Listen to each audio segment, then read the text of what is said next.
Infinity Ahzee, taking action to develop the students.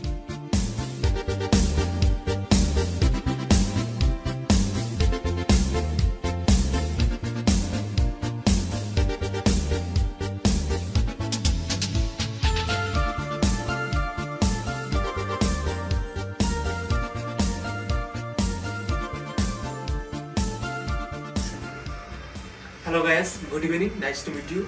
I am Nahid. I am telling about my home. Actually, you know that there is a proverb, home is where the heart is. My home is in a village. It's made with brick and tin. There are four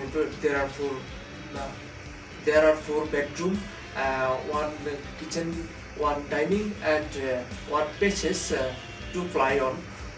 It's very comfortable and very beautiful.